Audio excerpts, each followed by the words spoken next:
오늘은 말씀하시는 하나님이라는 제목으로 함께 하나님의 말씀을 나누겠습니다. 욥과 친구들의 논쟁으로 구성되어 있는 욥기.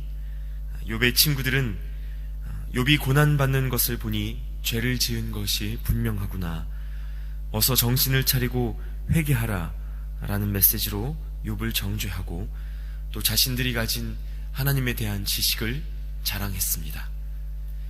그러나 욥은 의인도 고난을 받을 수 있으며 악인도 벌받지 않고 잘 사는 것이 세상이라며 악과 신정의 문제에 대해 깊은 의문을 던졌습니다. 결국 잠자코 있던 젊은이 엘리후도 이들의 대화에 끼어들어 하나님께로 눈을 돌리라고 아주 강하고 또 냉소적으로 공격적인 말을 퍼붓기 시작했습니다. 과연 그동안 진행되어 온 이들의 이야기 중에 어떤 이야기가 옳은 이야기입니까? 아니, 그들이 하는 말에 진위 여부를 떠나 과연 누가 하나님의 마음을 알아 그 뜻대로 순종하고 있는 자이겠습니까? 우리가 이토록 오랫동안 지켜봐온 이들의 대화 속에서 주목해야 할 것은 하나님은 아직 한마디도 말씀하시지 않았다는 것입니다. 그리고 오늘 우리에게 주신 말씀 욥기 38장에서 드디어 욥이 기다리고 또 우리가 기다리던 하나님의 음성이 들리기 시작했습니다.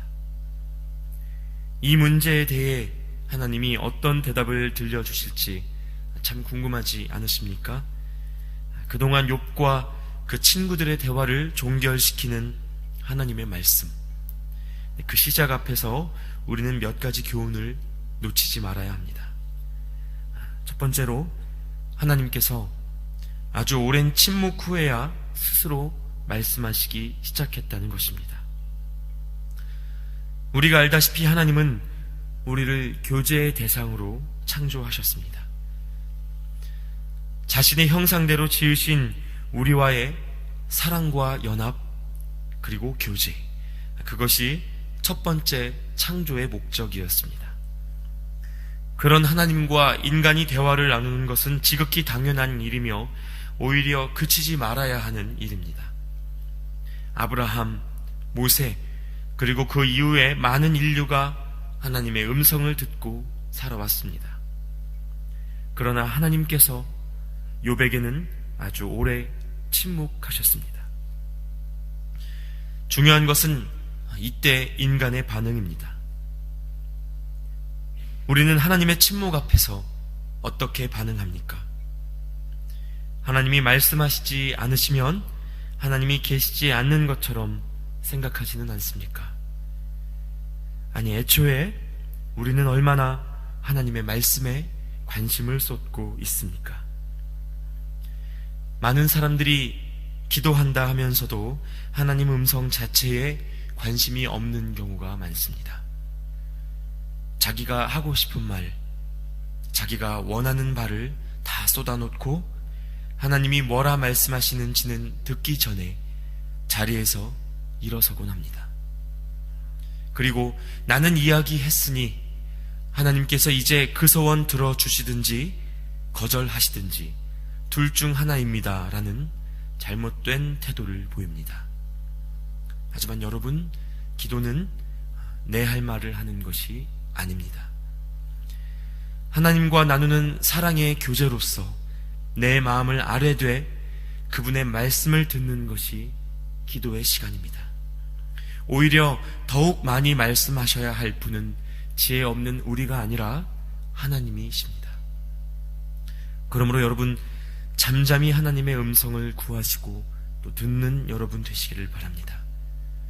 들리지 않는다 하여 섣불리 일어서거나 하나님이 없다 하지 않고 하나님이 말씀하시기를 기다리는 믿음이 우리에게 있기를 바랍니다. 둘째로, 하나님이 말씀하시는 이 시간 욥은 더 이상 사람을 보지 않게 되었습니다. 지금까지 욥은 세 친구 그리고 엘리후와 싸워왔습니다. 그러나 말씀하시는 하나님 앞에 더 이상 그들의 어떠함이 욥에게 문제가 되지 않았습니다. 욥이 기도하던 대로 그는 하나님과 1대1로 서게 되었습니다. 여러분, 신앙은 하나님과 우리 각자의 문제에서 출발합니다. 이기적인 신앙생활을 말씀드리는 것이 아니라 1차적으로 신앙은 나와 하나님 사이의 올바른 관계로부터 출발하여 확장되어야 함을 말씀드리는 것입니다. 집안 대대 몇 대째 신앙생활을 하고 있는지, 내 아내나 내 남편이나 내 자녀의 신앙이 어떠한지의 문제가 아닙니다. 오직 하나님을 바라보는 내 마음의 중심, 그리고 그에 대하여 하나님이 주시는 말씀이면 충분합니다. 다른 것이 끼어들면 하나님을 보는 눈을 가리게 할 뿐입니다. 우리가 겪고 있는 여러 가지 인생의 문제 앞에서 여러분은 누구를 보고 계십니까?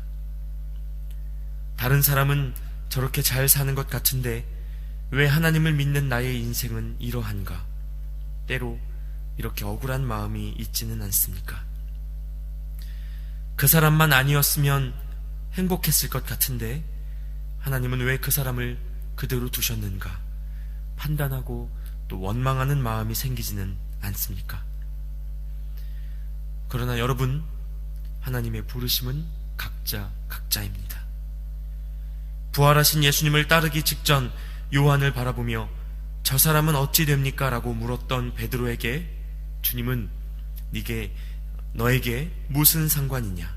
너는 나를 따르라 말씀하셨습니다. 우리의 길은 다른 곳에 있지 않습니다. 마음과 뜻이 오직 하나님께로 향하여 흔들림 없이 부르심을 이루어가는 여러분이 되시기를 바랍니다.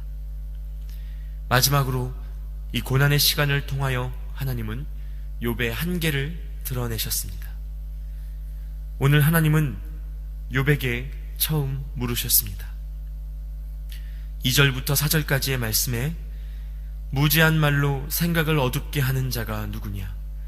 너는 대장부처럼 허리를 묶고 내가 너에게 묻는 것을 대답할지니라. 내가 땅에 기초를 놓을 때에 네가 어디 있었느냐? 네가 깨달아 알았거든 말할지니라. 하나님이 어떻게 일하시는지 다 알지 못하는 보잘것없는 인간, 너는 피조물이 아니냐? 하나님은 이렇게 말씀하시며 욥의 한계를 드러내셨습니다. 고통 중에서 마음을 빼앗기고 자신의 의로움을 드러내며 하나님을 안다고 주장했던 욥과 그 친구들에게, 그리고 오늘의 우리에게 하나님은 다시 한번 묻고 계십니다. 무지한 말로 생각이 어두워진 자가 누구냐? 네가 나를 아느냐? 여러분, 우리는 창조주 하나님 앞에서 약하고 약한 피조물입니다. 욥이 자신의 이유도 모르고 겪는 고통에 대해 하나님께 묻고 항변할 때에 얻은 대답은 바로 이것이었습니다. 너는 다 알 수 없다.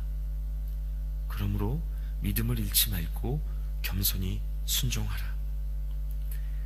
오늘 우리의 고난 속에서도, 우리의 억울함과 답답함 속에서도 잊지 말아야 할 것은 우리가 피조물이요 하나님 앞에서 겸손히 순종하며 살아가야 하는 주의 종이라는 사실입니다. 욥은 알지 못했지만 하나님은 욥 곁에 여전히 계셨습니다. 오늘 말씀 속에서 하나님께서 땅의 기초를 정하시고 모퉁이 돌을 놓으셨던 것처럼 지금도 그분은 여전한 지혜와 능력으로 우리를 향한 그분의 일을 행하고 계십니다. 이것이 우리가 고난 중에도 지켜가야 할 믿음입니다. 우리 눈에는 다 보이지 않습니다. 때로는 기뻐해야 할 이유도, 감사해야 할 이유도 특별히 없는 것 같습니다. 그러나 하나님은 우리에게 상황에 따라 반응하라고 말씀하지 않으셨습니다. 우리가 익히 아는 말씀대로 항상 기뻐하라, 쉬지 말고 기도하라, 범사에 감사하라.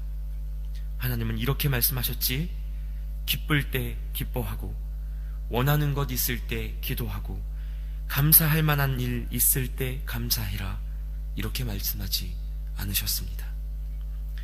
참 믿음이 무엇입니까?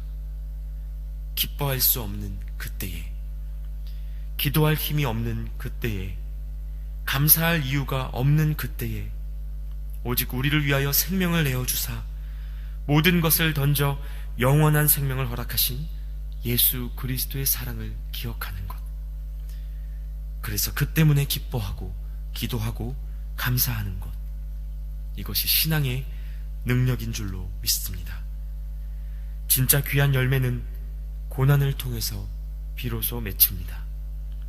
단련되지 않으면 깨끗한 그릇이 나오지 않습니다. 그러므로 여러분, 주님을 바라보십시오. 사람을 보지 말고 다른 방법을 찾지 말고 하나님을 바라보며 이미 행하신 일로 인하여 감사하며 겸손과 순종의 길을 가십시오. 하나님이 허락하실 완전한 역전이 우리의 눈앞에 기다리고 있을 것입니다. 이 시간 함께 기도하겠습니다.